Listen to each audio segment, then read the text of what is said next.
Vamos a retomar las conferencias. Tenemos como siguiente tema, perfilación criminal en el delito de femicidio. El doctor Emanuel Hernández Asensio es de México, es doctor en Derecho y Juicio Oral Adversarial. Actualmente cursa el segundo semestre un doctorado en Derecho Judicial, es maestro universitario, conferencista internacional, y he tratado de obviar todas las conferencias porque tiene una amplia trayectoria en este campo, y es autor de varias obras y libros en la rama de Derecho, Ciencias Sociales y Humanísticas. Doctor, bienvenido. Buenas tardes. Muy buenas tardes a todos, gracias. En especial a esta comunidad internacional de peritos y sobre todo en el área de la criminalística. Estoy muy que agradecido, ya que me hacen recordar esa etapa muy hermosa en la cual la pericia en criminalística siempre es nutrida y complementada a través de este otro escenario que es la criminología. Pues bien, ya los que han tenido el gusto de estar conmigo en transmisiones anteriores y los que no, pues les han comentado algunas particularidades del suscrito. Voy a tratar de compartir lo que voy a exponer.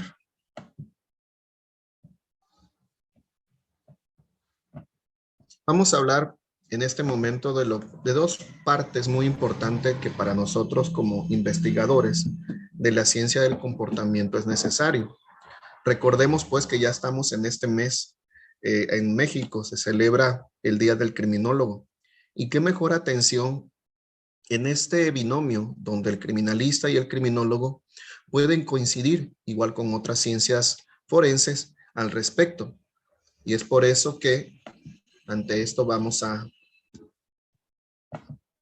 disertar.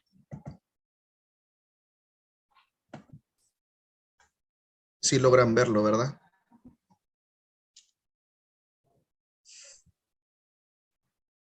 Díganme con una manita si observan la diapositiva.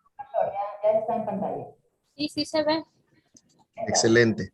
Bueno, en primer orden, les agradezco la invitación a este Congreso Internacional que nos honra ser parte de la misma.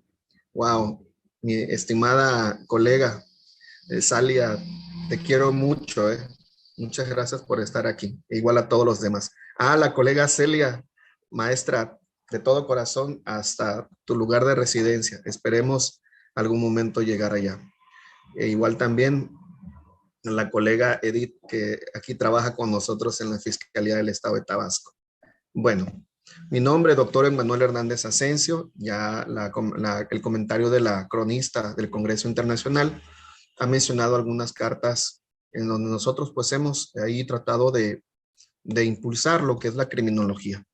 Entre ellos pues también mi base parte desde la criminalística, porque es un instrumento científico de valía para que nosotros podamos interpretar la conducta delincuencial. Pues actualmente funjo como fiscal del Ministerio Público hasta ahorita aquí en el estado de Tabasco. De igual manera también soy director del Instituto Mexicano de Disciplinas y Capacitación Forense. Bueno, como especie de introducción, cuando hablamos de delitos en cuestiones de género y en atención a esta inclusión en donde la mujer como parte integral de la sociedad, ha existido una cultura arcaica o una cultura del cual también hemos ido heredando, y es esta donde en ocasiones no ha logrado llegar a hacer una buena investigación desde el punto de vista de la perspectiva de género. Ahorita no voy a hablar tanto de eso, pero sí voy a hablar de lo que atañe cómo hacer una buena investigación referente a este delito de gran impacto social y que pudiéramos nosotros incluirlos en la buena práctica de las fiscalías y igual en otras organizaciones, llámese de asistencia social. Pues bueno, esta violencia que hoy en día está prácticamente inundando a una colectividad, ya sea país, estado, distrito, demás, se logra ver como una enfermedad desde el punto de vista social. Y es aquí donde empezamos a nosotros a referir. La Organización Mundial de la Salud menciona que prácticamente este tipo de violencia está traducido como un problema de salud social. Ahora, ya hasta 1975 es cuando se instituye el Año Internacional de la Mujer. Mucho ojo. ¿Y por qué? Cuando hablamos de delitos de femicidio, estamos hablando a una proporción alarmante en cuanto a estadísticas de la cifra negra que ustedes conocen, pero que sin embargo las otras cifras estadísticas institucionales logran disfrazar la realidad que se emerge entre este descontento social. Y es por eso que en esta parte, hablando de una enfermedad como la cuestión de la violencia, estamos hablando de puntos muy alarmantes a nivel mundial. Tan cierto es que en la gran mayoría de delitos como son femicidio propiamente dicho, que anteriormente eran homicidio, o igual también violencia familiar o algún tipo de delitos que tienen que ver con la cuestión de naturaleza sexual, es alarmante cómo la mujer en esa condición de vulnerabilidad está a expensas de una justicia que no logra abrir las puertas. Por eso es que se instituye un protocolo latinoamericano que más adelante vamos a observar. Para iniciar con esta charla, pues bueno, antes ya les mostré aquí, pero me gustaría que interactuáramos y es aquí donde yo lanzo la primera pregunta. ¿Qué entendemos por el concepto de femicidio? Si me pueden decir, por favor.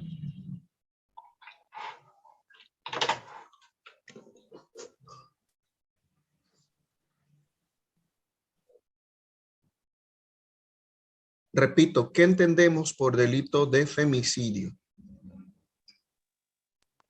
Sería el feminicidio, sería lo mismo que aquí en México sería como feminicidio de mujeres, ¿no? Las víctimas que tratan de comprender, que son víctimas del abuso sexual. Ok, muy acertado. Y vámonos un poco más a esta parte de hasta dónde llega la violencia en las cuestiones de un desenlace en donde la mujer es el centro, o más que la mujer.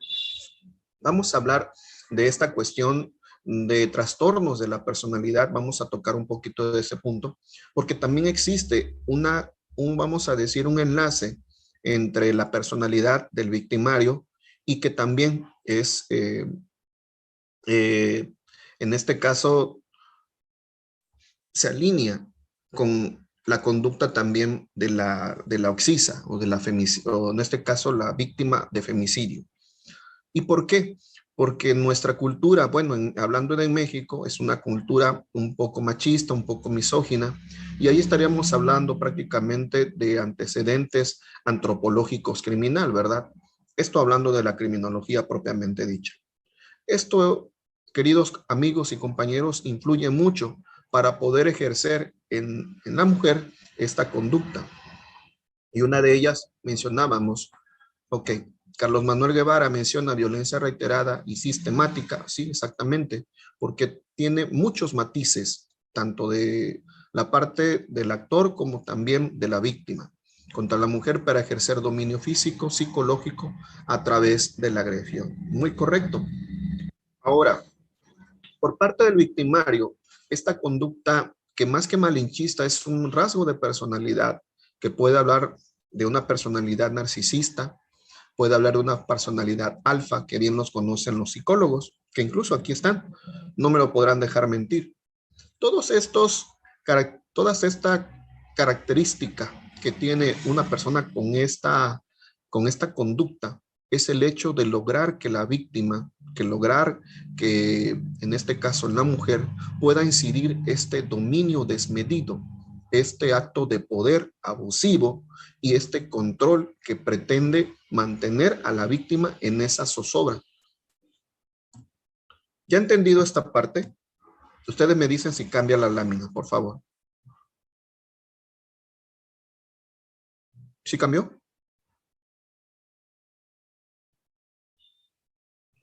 Díganme, por favor, si cambió. Sí cambió. Ok, perfecto.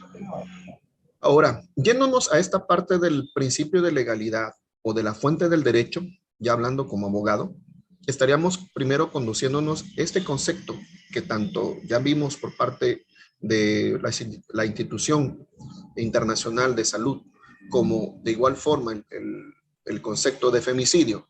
Ahora, enlazado con esto, podemos nosotros decir la definición que la Corte Interamericana de Derechos Humanos, que es la Corte que está sujeto el país de México como país latino, está obligado a respetar estos principios jurisprudenciales o sentencias en el cual son precedentes para México como país suscrito a estos convenios. El principio que ellos mencionan de femicidio, ellos se refieren que es el homicidio a una mujer por razones de serlo, ¿sí? Y en este punto, la Corte aborda este principio de igualdad y en este caso, la no discriminación. ¿En qué sentido va la no discriminación? En el hecho de la sentencia del campo algodonero, que por cierto ocurre aquí en México, en Chihuahua. En dicho estado, si ustedes logran escudriñar qué es lo que ocurre en este estado de nuestro país, sabemos pues que es el hecho que aquí como lo vemos, una de ellas, Claudibet, logran no tener una justicia, no logran poder llegar con los culpables de este femicidio, que anteriormente era un homicidio, como les comentaba, y por ende se quebranta esta igualdad en atención de que todo el trato que recibieron por parte de la institución y asimismo la no resolución de estas circunstancias a una mayor justicia. Entonces México es condenado por esta omisión tan grave en el cual se tuvieron que aplicar precisamente protocolos como hoy lo conocemos. En cada estado o distritos de México hoy en día cuentan con varios protocolos en cuanto a este delito de femicidio. Ya con esta definición en el tiempo actual, tenemos que irnos también a los antecedentes históricos. Y aquí están las definiciones como tal. El término prácticamente aparece con las siglas o el término femicide por obviamente la gramática inglesa desde el siglo XIX y asimismo bajo la escritura de Carol Clocklock en 1974 se desarrolla este contexto. En la política o la definición del concepto, como hoy lo conocemos, es el asesinato misógino de mujeres perpetuado por hombres. Y esto fue realizado a través del libro publicado en donde refieren la política de la mujer mancillada o asesinada. Este libro fue bajo el concepto, fue publicado en 1992 y habla precisamente de esta circunstancia misógina de la muerte a través de un hombre hacia una mujer. En México se acuña hasta el 2001 y refiere precisamente posterior, 20 años después, lo ocurrido por Claudibet que vimos en la fotografía, asimismo como Esmeralda Herrera Monreal. Primera de ellas tenía 14 años y Laura Berenice tenía 17 años. Esto ocurre precisamente en un paraje donde existía un campo de cultivo de algodón. Por eso se menciona este tema de campo algodonero. Y esta sentencia que fue pronunciada por la Corte Interamericana menciona precisamente que debe México de ajustarse a estos conceptos progresivos de derechos humanos. Y es por eso que se le apercibe a México a efectos de que adecúe sus códigos, asimismo establezca protocolos para poder accesar a esta justicia en los casos de las muertas de Juárez. Ahora, Hablando desde esta tipología, que es lo que yo les comentaba, es necesario cuando hablamos de delitos, como el delito de femicidio en específico, tenemos que hablar quién es la personalidad que está atrás de estos delitos. Y una de ellas, pues, estaríamos hablando precisamente lo referente a la personalidad del maltratador, o sea, la personalidad del femicida o el victimario, o investigado, como la querramos hablar desde el punto de vista procesal.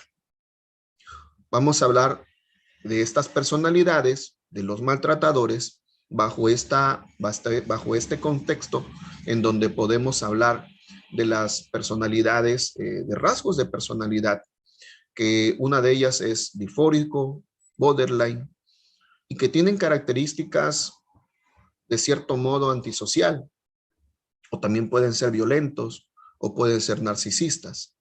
Y sin embargo, existen otros bajo esta tipología que está referida como en 4 tipologías. Existe este último que es de baja predominancia antisocial. ¿Por qué se dice esto?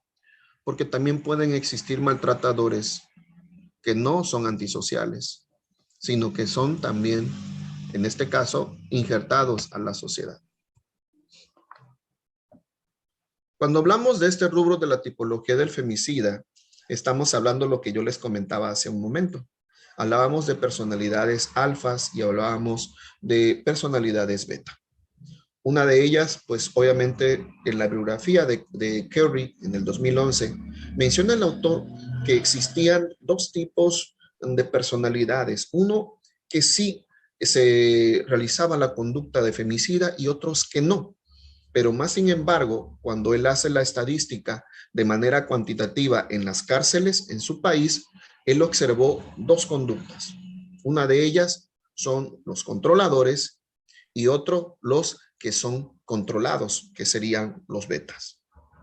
Ahora, aquí visto en el 2015, hace una revisión de la literatura y encuentra esta parte de la definición, o mejor dicho, la adecuación de la personalidad de las parejas y que subdivide en varios tipos. Por ejemplo, menciona aquí menciona cuando pueden existir trastornos en el estado anímico, mental, y que pueden llevar la otra subgénero, alteraciones psicóticos. Los otros pueden ser suficientemente controladores. Y por último, los antisociales.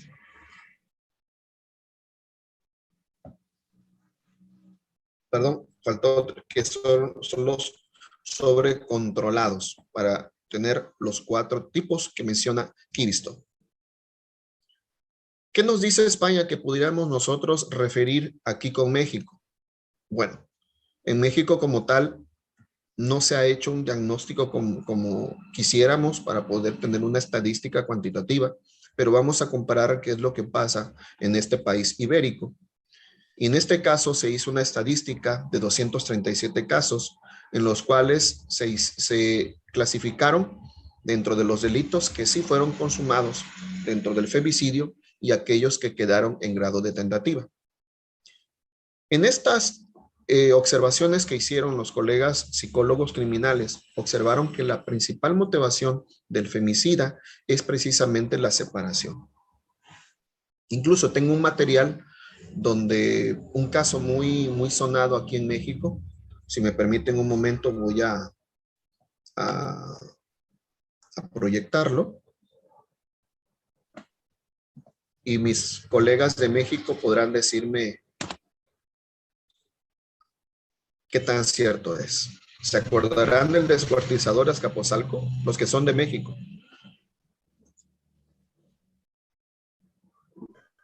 Sí, me acuerdo del descuartizador de Azcapotzalco. Bueno, esta diapositiva, nosotros fuimos el primer perfilador a nivel Latinoamérica, antes de otro colega que también lo respeto mucho. Él compartió el perfil del femicida en Colombia y yo compartí esta diapositiva y conferencia por medio de mi Facebook lo compartí hace 2 años en San Luis Potosí, en un colegio. Y precisamente a pocos días de que ocurre esto, nosotros investigamos un poquito de esta personalidad y y tiene una correlación, o mejor dicho, se concreta totalmente a la estadística que acabamos de ver en España. Hablando porque somos un país latino, ¿verdad? Y nuestra cultura se amalgamó con este país, en este caso ibérico, europeo. ¿Qué ocurrió en este caso en específico? Tenían muchos problemas, la situación económica que pudiéramos elevar también es factores de riesgo, los criminólogos y los psicólogos podrán entenderme en este aspecto, pero una de ellas es esta parte, estaban separándose y claro que el que tiene una personalidad alfa no va a aceptar esta circunstancia de desapego emocional. Entonces es aquí donde vienen estos actos que derivan precisamente para provocar el daño. Con secrecía, aquí están las fotos. Me gusta mucho hacer perfiles porque no solo el perfilador tiene que estar en un gabinete, tiene que ir al lugar del hecho o al lugar de intervención. Todas estas formas de interpretar o de técnicas, una de ellas es la interior y las otras son las exteriores. Incluso creo que aquí tenía la posibilidad del video cuando él refería, déjenme ver a ver si puedo reproducir este video. No.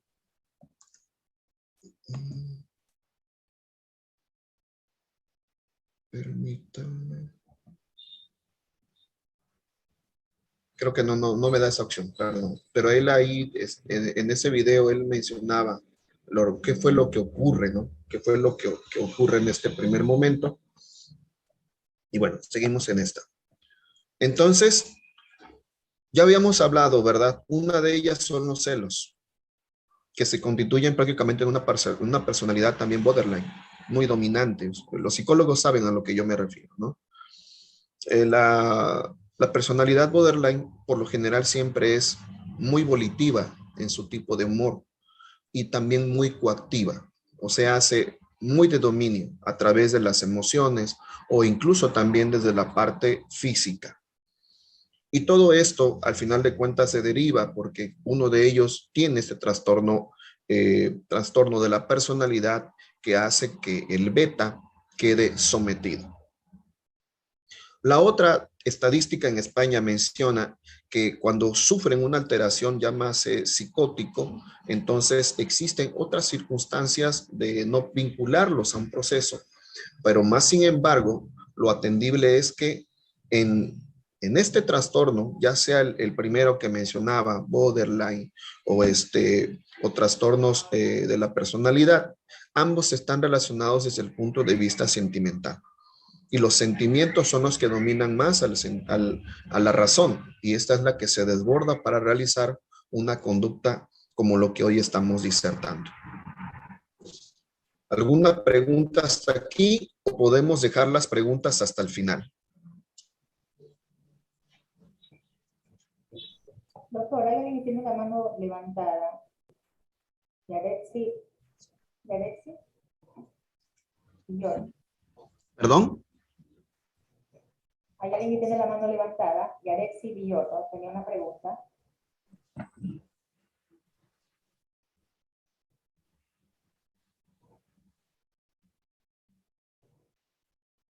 No. Bueno, entonces lo dejamos hasta el final. Dentro de la propia, esto me gusta mucho, colegas, cuando nosotros estudiamos, da una capacidad bibliográfica para poder entender esta palabra sistemática, ¿sí? Estamos hablando de conocer este rasgo de personalidad o la propia conducta de dónde surge. Y en este muestreo documental vamos a observar, bajo el resultado analítico, 4 tipos de maltratadores o perfiles, ¿sí?, proclives a ser femicidas, ¿sí? Y aquí vemos primero la tipología 1, que son los enfermos mentales, perdón, son psicóticos. Obviamente ellos no tienen otro tipo de tratamiento, mas sin embargo también están clasificados ahí dentro de este rango cuantitativo de las cárceles en España. Que constituye, el primer grupo constituye por un grado 25.7% de sentenciados. Posteriormente viene la tipología 2, que son personas que son aislantes, o sea, son retraídos, antisociales, sí son responsables en sus obligaciones, ¿sí? Pero sin embargo son antisociales. Existe una tipología 3, que estos son relativamente normales y son responsables, ¿sí? Mas sin embargo no tienen un trastorno, pero sí una personalidad beta. Este grupo constituye la mayoría, 38.4%. Y el último son la tipología 4, que tienen una tipología antisocial. Sin embargo, existe en ellos esta tipología de celos, ¿sí? Y por último, tienen una responsabilidad atenuada. O sea, no es constante. O sea, pueden ser irresponsables o pueden ser responsables.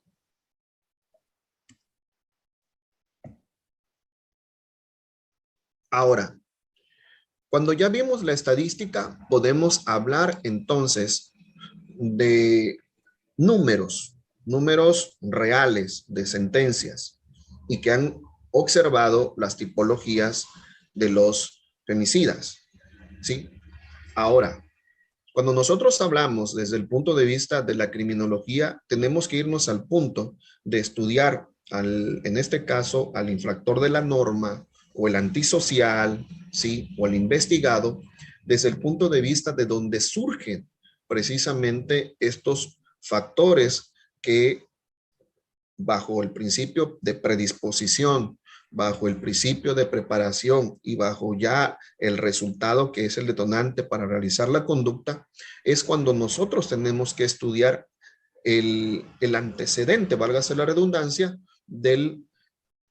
en este caso del violentante, que ahí tendríamos que ver desde el punto de vista cultural, que hace un momento yo mencionaba la antropología criminal, en donde ahí se arraiga este sentimiento de violencia hacia la mujer, precisamente por una cultura o una estructura patriarcal. En este mismo sentido, también hay que entender que la parte femenina en el hogar también es muy importante y que pudo también haber sido generadora de esta conducta, de una conducta patriarcal. También van incidiendo en esta cultura dentro del punto de vista de la antropología. También, ¿por qué no hablar en cuanto al derecho y estas circunstancias de medidas que hoy en día no han podido tratar de frenar como política pública esta coacción en contra de las mujeres o tener programas para atender de manera preventiva estas conductas en contra de las mujeres?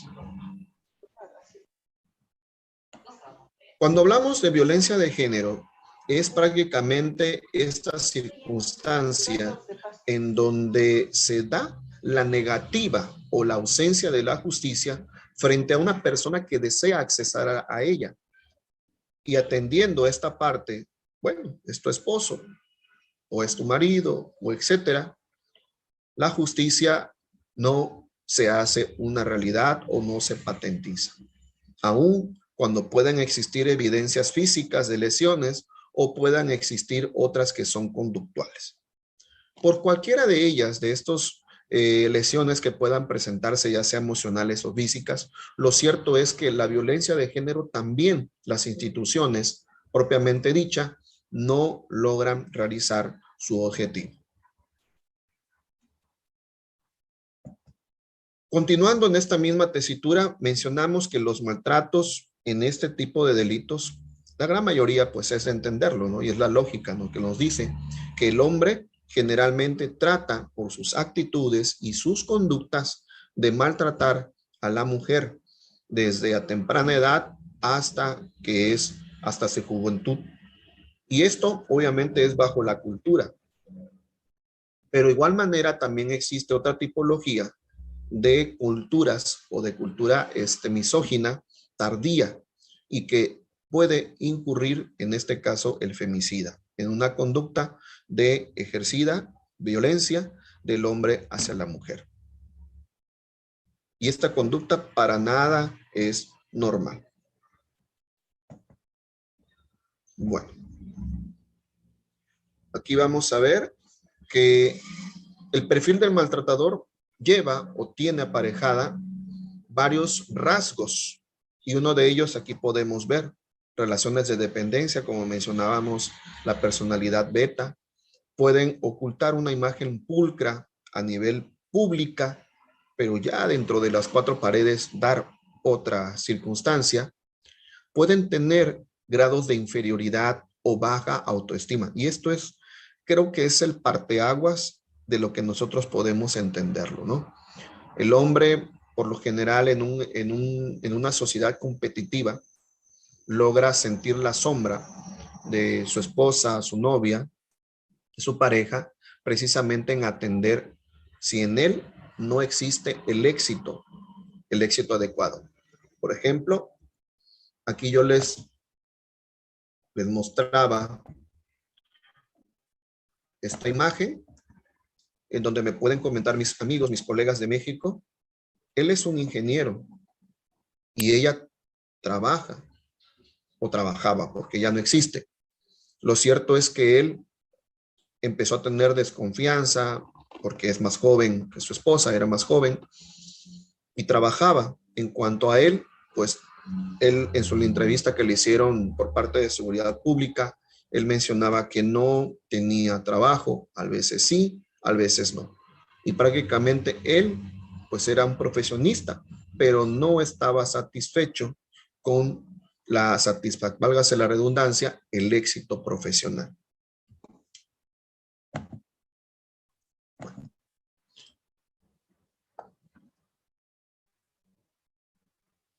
Bueno, también a raíz de esto seguimos con esta parte. Bajos nivel de empatía. Cuando hablamos de nivel bajo de empatía, wow, estamos hablando de personas que tienen un alto índice de hormonas, precisamente que pueden provocar incluso los ejercicios, ¿sí? ¿Qué decir? Que cuando las personas tienen un alto grado de estrés, incluso la propia actividad física puede derivar en un aumento acelerado de hormonas que producen la falta de empatía. Recordemos, el ser humano también es un ser orgánico y que todas nuestras composiciones todas nuestras composiciones referente a nuestra conducta también pueden ser influenciadas por las hormonas. La siguiente, pues, es inestabilidad emocional, ¿sí? Que no tengamos el suficiente dominio de válgase la redundancia, de estas emociones encontradas y en conflicto, y por lo tanto va a haber siempre una actitud de impulsividad. En el caso de los borderline, sin lugar a dudas, aunque se trate de llegar a una conciliación, a una plática, a poder, vamos a decir, llegar a un acuerdo, no va a ser posible con una personalidad borderline. La otra, el egocentrismo, el narcisismo. Esta personalidad estaríamos hablando de un psicópata y a través de ello también estas conductas de celos y de posesión, hacia un objeto que es una mujer.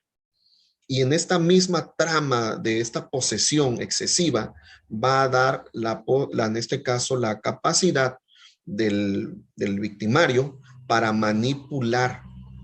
¿Cuántos no conocemos los que estamos en fiscalía de un delito que conocemos, pues, en donde se logra ver, ¿sí? Se logra ver que la persona llega llega a denunciar un delito de violencia familiar y posteriormente a los 2 meses, 3 meses regresa a la fiscalía y desea ya levantar esta demanda.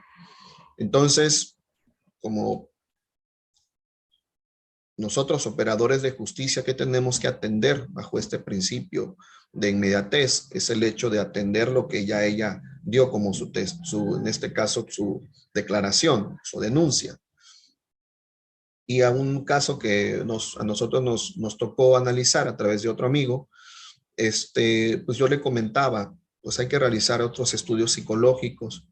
Sí, pero es que ya la psicóloga de nosotros, la psicóloga victimal, me dice que no detecta ningún tipo de vulneración en la psique. Entonces yo le comentaba, amigo, tú me comentas que los antecedentes de ella es que ya han pasado 3 varones en su vida y todos y cada uno de ellos la han violentado. Entonces tendríamos que ver más allá a esta conducta que ella tiene y posiblemente encontrar una conducta de abuso en su seno familiar. Puede ser su mamá, su papá o cualquier persona que estuviera en su medio y que esto ella el cerebro es muy, muy fascinante y una de ellas es que lo ve normal. Esas conductas son normales. El golpe es parte de ese rito de amor, ¿sí? Entonces, por eso mismo, yo le comentaba, pues aquí hay que tu psicóloga haga una batería especializada, aplicar referente a ver si no existe una dependencia emocional. Hasta ahí quedó, pero sí que se quedó muy sorprendido el compañero fiscal porque pues son estudios que pues el propio abogado no conoce, el propio experto en derecho pues no está acostumbrado, pero el psicólogo sí. Y es también aquí esta parte de que seguir capacitarse, ¿no? Bueno, ya hablar de estos términos que ya hemos definido desde el punto de vista del femicida, hemos visto los conceptos propiamente del femicidio, hemos visto los rasgos de personalidad del femicida. Ahora vamos a irnos a lo que es la materia de perfilación, ¿verdad? Y una de ellas es prácticamente, ¿qué es la perfilación? Yo hago la pregunta muy independientemente de lo que vemos aquí en pantalla. Díganme, compañeros, ¿qué entienden ustedes lo que es perfilación?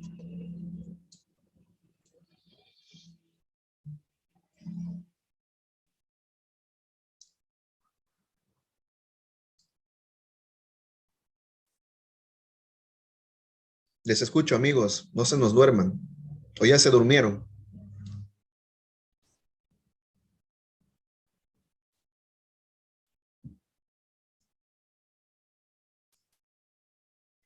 Pregunta, colegas, ¿qué es perfilación para ustedes? Perfilación criminal. Buenas tardes, profesor. Buenas tardes. Perfilación, respondiendo a su pregunta, como yo lo comprendo, son aquellos rasgos que debemos detectar de la persona para poder establecer un tipo de personalidad o unas características, como podría ser la conducta antisocial o Gracias, diferentes Cristian. tipos, Sí, adelante, Cristian. o como son los diferentes tipos de conductas. ¿Sería todo, profe? Ok, gracias. Ya, ojalá seas mi alumno. Ojalá lo seas, primeramente Dios. Miren. Hola, colega, buenas tardes. También hay una respuesta. Maestra Edith, adelante, colega. No sé si me oye. Ok, ¿Sí? bueno, pues la perfilación criminal desde mi perspectiva son los rasgos característicos tanto psicológicos como del entorno social que absorbe un individuo y que se reflejan en una conducta que se genera mediante actos que son tendientes a causar un daño. Son personas que el estudio de su personalidad siempre va a ser porque son tendientes a tener rasgos criminógenos, por lo regular, pues desde bajo, medio y alto perfil.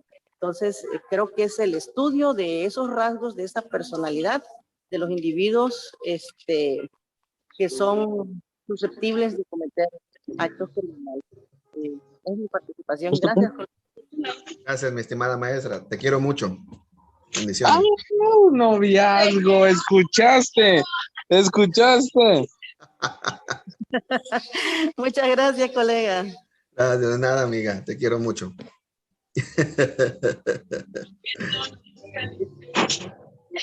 Adelante, Raciel. Tienes el micrófono abierto. Bueno, lo cierto es que cuando hablamos de perfilación criminal, y yo por eso quería que ustedes me dijeran estos parámetros, porque desgraciadamente vamos a decir, en el argot forense, hemos tenido una idea equívoca de estas circunstancias. Telma Romero, tienes activado tu micrófono. ¿Vas a decir algo? Sí, te quería complementar, ¿no? Que es la perfilación criminal, es como lo que brinda al investigador el conocimiento sobre la personalidad de un delincuente, ¿no? Es una rama de la criminología. Nicole Vanessa, gracias, colega. Nicole Vanessa menciona, es una técnica que se utiliza para complementar la investigación criminal, donde se describe la personalidad de una persona, personalidad de una persona que ha cometido un ilícito. Carlos Manuel Guevara dice, perfilar es definir tipologías y conductas que llevan al abuso reiterado de la víctima en su ambiente íntimo y en la vida social. Ok, muchas gracias, Manuel. Y por último, David Pérez dice, es conocer la conducta que hay detrás de todo hecho criminal, identificando el modus operandi, muy correcto, la huella psicológica a través de la firma, también existe ritual, también existe, amigo. Y la última es una técnica de análisis, y es Alessandra Muñoz, que se realiza a los diferentes patrones conductuales. Muy correcto. Todas estas definiciones, Stephanie Villardo, muchas gracias. Adelante.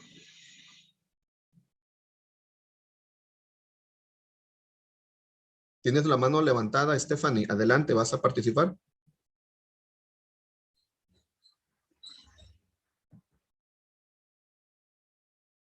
Bueno, ok. Entonces vamos a dejarlo para el final. Lo cierto es que en el argot criminológico forense, todos los estudios que hablan de perfilación criminal lo tratan desde el punto de vista clínico. Señores, no interesa en poco, en ese momento, conocer la parte clínica, porque el perito, el perfilador, lo que pretende es dar una línea de investigación precisamente para dar con el autor del ilícito, porque la gran mayoría de los femicidas se sustraen de la acción, y bien lo decía el colega hace un momento, existe cuando la conducta de sustracción de un femicida se realiza, es aquí la aplicación y la congruencia, o como decimos desde el punto de vista jurídico, estaríamos hablando de la idoneidad que tiene el perfilador precisamente para aportar estos datos conductuales, ¿sí?, que derivan de este rasgo de personalidad de quien posiblemente realizó la conducta. A ver a ver cómo está, Emmanuel, cómo está esto. Reitero, nosotros lo que vamos es a dar con esta técnica, a través de la ciencia de la criminología, el apoyo a las autoridades policiales. Y así también, en una etapa distinta, en una etapa complementaria, hablando desde el punto de vista de juicio oral, también podemos realizar un perfil para considerar la probabilidad del victimante o del victimario para con su víctima, porque coincidimos, ambos tienen una personalidad que coinciden en un momento, en un tiempo. Puede ser que sean existir dentro de la victimología, muy importante esto, puede existir un lazo de unión o no puede existir. ¿puede existir patrones o no puede existir patrones? ¿Quién lo va a resolver? El perfilador. Pero el perfilador por eso mismo tiene que tener dentro de su desarrollo profesional estudios en criminalística, estudios en ciencias forenses y de igual también ser conocedor del derecho. ¿Y por qué este último, señores? Porque cuando estemos en juicio oral, lo importante va a ser que tu dictamen sea conforme a los parámetros que da la Corte Interamericana o salvaguardar los derechos humanos. ¿Por qué anteriormente los perfiles no se utilizaban? Porque el perfilador incurría en un principio que la propia criminología advertía, la teoría del etiquetamiento. ¿Sí se acuerdan, criminólogos? ¿A qué me refiero? Y esto atenta contra precisamente una discriminación. Y no, el perfilador tiene que atender bajo estos principios de derechos humanos la adecuación de su dictamen para que exista una congruencia conductual, señores, entre la víctima y el victimario. Es importante conocer esto. Por eso, cuando yo hablaba hace 2 años, y tengo la fe de ello, que de haber sido el primero de hablar del perfil del femicida, nadie lo hablaba, nadie lo comentaba. ¿Y por qué? Porque no estamos dispuestos a investigar. El perfilador tiene que ser, en definitiva, ese rasgo de personalidad profesional que él tenga. Ser un ávido conocedor, ser un ávido escudriñador y sobre todo atender los principios universales de derechos humanos. Bueno, ya aclarado este punto y sobre todo exhortar a mis colegas es el hecho de que el perfilador tiene que realizar estos estudios previos y garantizar el ser, el pertinente para poder estar ante juicio oral, porque esa es la idea. No hablamos de criminología clínica, señores, hablamos de criminología forense. Bueno, el perfilador prácticamente es un investigador en el cual su forma de instrumentación para localizar estos indicios de gran importancia son los sentidos y la experiencia. Hablando de criminología, el perfilador tiene que tener referencias dogmáticas, pero también empíricas. Una de ellas, mis respetos y admiración para nuestro gran colega, el doctor Vicente Garrido, y él es un precedente de lo que un perfilador puede determinar en cuanto a elaborar perfiles psicogeográficos. Una de ellas podemos mencionar estos inputs en que abarca diversas valoraciones que aquí están en este momento, ¿no? El perfilador, como un técnico criminal, vamos a decir, tiene que considerar, en primer lugar, qué delito se trata. Segundo, valorar estas probabilidades del lugar con zonas geográficas y estaríamos hablando de criminología ¿qué? Ambiental. Tercero, valorar los casos en los cuales pudiéramos atender a conocer dónde se encuentra anclado el criminal o si no, si tiene relación con otros crímenes.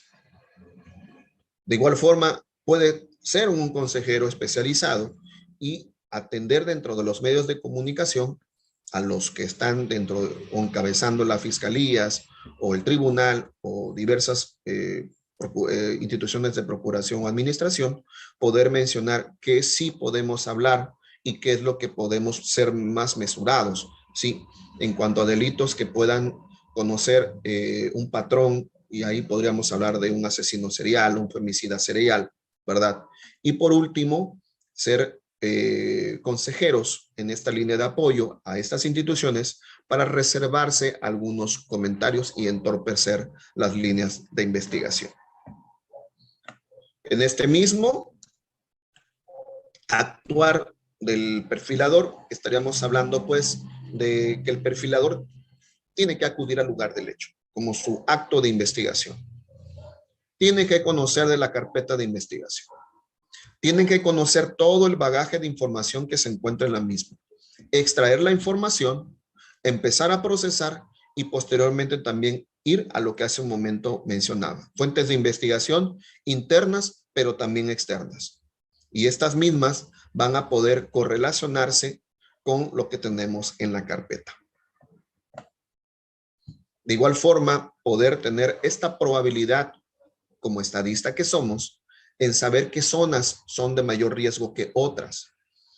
En qué momento podamos definir tal vez un patrón de ciertos rasgos morfológicos de las posibles víctimas. Y es aquí asesorar para ubicar los lugares físicos y territoriales en el cual está anclado, en este caso, el territorio o la zona de confort del femicida. También tenemos la habilidad para reconstruir mediante no lo que hace la reconstrucción judicial o la reconstrucción ministerial, sino nosotros podemos hacer una hipótesis, señores, en la dinámica en cómo ocurre, pero de manera conductual. Y esto atendiendo desde el punto de vista de la coherencia, podemos exactamente hacer una reconstrucción del crimen. Gracias, colega. Pero desde el punto de vista criminal, desde el punto de vista establecer no tanto la posición víctima-victimario, que eso ya lo realiza el perito, pero sí podemos nosotros establecer la motivación, que es una de las preguntas que la criminalística, con todo respeto, no nos puede mencionar. Pero volvemos a decir lo mismo, reitero, desde el punto de vista de la probabilidad. Ahora, podemos hacer un perfil criminológico, podemos hacer un perfil victimal. ¿Por qué? Porque todo esto nos va a servir también de elementos de inclusión para poder hacer nuestro perfil criminal. ¿Por qué? Si no conocemos al victimario, si no conocemos a la víctima, entonces, ¿cómo hacemos un perfil? ¿Sí? Todo se basa en un estudio científico, cuantitativo y cualitativo, y desde el punto de vista que puede ser desde el método inductivo o del método deductivo. Todo esto nos va a llevar a nosotros a hacer una función de estudio multidisciplinario, ¿sí? Y de esta manera nosotros aportar indicios del comportamiento que va a incidir con esta conducta criminal. Permítanme un momento, por favor, de esta llamada.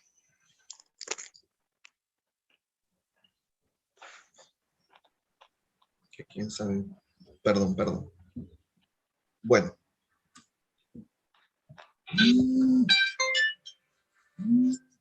Permítanme. Sí, disculpe. Ah, mi querido maestro, doctor, perdón. Le pediría un favor. Sí, dígame. Permítame un momento, por favor.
Perdón, es que un colega igual ahí acaba de sufrir unos daños y me estaba marcando. Híjole, qué pena.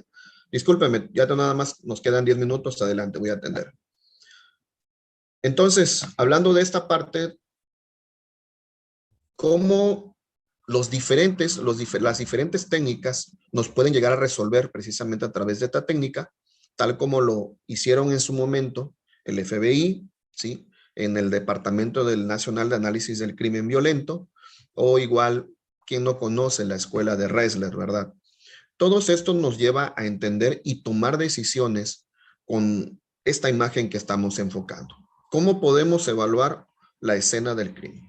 Primero, sería estudiar de manera totalmente la información que podamos extraer del lugar del hecho, que muy raro los criminalistas, podrán referir referente a si es el lugar del hecho o, para no meternos en tanto problema, lugar de intervención.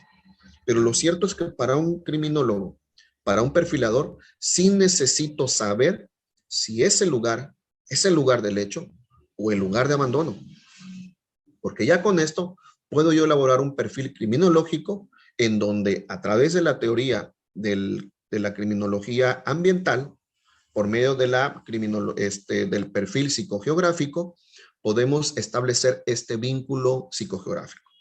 ¿Sí estamos? Posteriormente, examinarlo bajo el ojo clínico forense y poder determinar si, en dado caso, las personas que se encontraban como el perito criminalista nos pueda aportar todos estos álbumes fotográficos y poder estudiar a detenimiento estas circunstancias de lo que ocurre en el lugar, por la frescura en este caso, del evento y en el cual el policía se allegó al mismo. Todo eso nos va a llegar a entender después bajo otras líneas de investigación como el IPH y los documentos complementarios que la policía haya realizado. Cuando hablamos en específico de un delito de femicidio, tenemos que entender cuál es la motivación que tuvo el asesino o el victimario. De igual forma, en atención a los valores de riesgo que tuvo la víctima y los valores de riesgo que también tuvo el agresor. Esto que les estoy diciendo, colega, nadie lo hace. Y repito, ¿y por qué no lo hacen? Porque no están dispuestos a investigar y realizar un perfil como lo estoy mencionando. Lo que estoy plasmando en esta diapositiva es el trabajo arduo de una persona que estudia y sobre todo que lo lleva a cabo para poder hacer un buen perfil. No puede existir un perfil, escúcheme bien, un perfil criminal si no tienen estos inputs de acción. Segunda, establecer la escalada del crimen, o sea, como dijo la compañera hace un momento, y ella es abogada, no es criminóloga, y ella refería estos niveles de agresión. Si estamos hablando de conductas que son, en este caso, alto, medio o bajo, también estaríamos estudiando el tiempo y el lugar según el cronotanato diagnóstico para determinar toda esta evaluación del evento criminal. Y ahora, todo este suceso que ocurre ahí necesitamos estudiarlo desde el punto de vista, no desde el pensamiento arcaico que decían, hay que tener la mente como el criminal. No es cierto. Nosotros tenemos que entender precisamente cómo fue, cómo se realizó, cómo se planificó y cómo la conducta del criminal, si tiene una conducta forense, es la de sustraerse. Aquí, como decía el compañero, podemos extraerlo, es estudiar si puede existir un modus operandi o un proceso de ocultación o un proceso de alteración del lugar, ¿sí? Posteriormente, poder determinar, en este caso, cuáles fueron los factores, si existe un factor característico para la víctima, estrategias o secuela del evento criminal, y de igual forma la importancia de la dinámica del por qué la escena del crimen fue utilizado para dejar abandonada a la víctima o para realizar el evento delictivo. Entonces podemos decir nosotros, en conclusión, ¿verdad?, que el perfil criminal tiene por Idea central, descubrir el tipo de personalidad, la motivación que llevó a realizar la conducta y de igual forma la relación que tiene con el lugar. Estaríamos hablando entonces de cuestiones o estadísticas demográficas, características de ser posibles físicas, costumbres, creencias y demás comportamientos que hayan tenido antes, durante y después del crimen.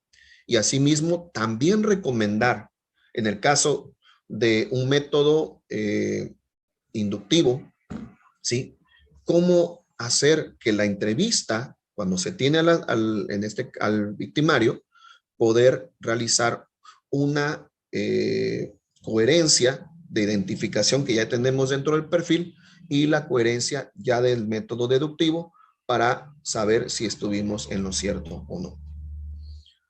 Posteriormente, dentro de la investigación y la detención, también el perfilador puede realizar otra conducta. Bueno, ya esta autopsia psicológica es otra circunstancia que también se puede atender. Pero bueno, esa sería mi intervención en esta noche. Por lo pronto, no me despido de ustedes. Sin embargo, sí es el momento para que me comenten las preguntas y nosotros responder en este sentido. Por mi parte, es toda mi participación. Gracias por la oportunidad, colegas. Doctor, muchas gracias. Muy elocuente su exposición. Creo que fue interactiva la participación, ¿no? Tanto suya como la de los participantes. Entonces, si usted puede, pues dejar su contacto, su correo en el chat para que puedan tomarlo de ahí para elaborar preguntas posteriores. Claro que sí. Aquí les dejo mi correo. Muchas gracias, maestra Edith Sánchez. Te agradezco mucho. Gracias, rector. Aquí les dejo mi correo.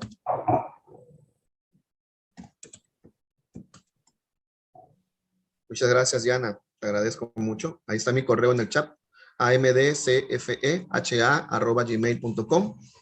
Y asimismo me pueden encontrar en el Facebook como Emmanuel Hernández, a secas. Ahí me pueden encontrar. Mi número telefónico por cualquier duda, comentario, es +52 99 31 12 89 00.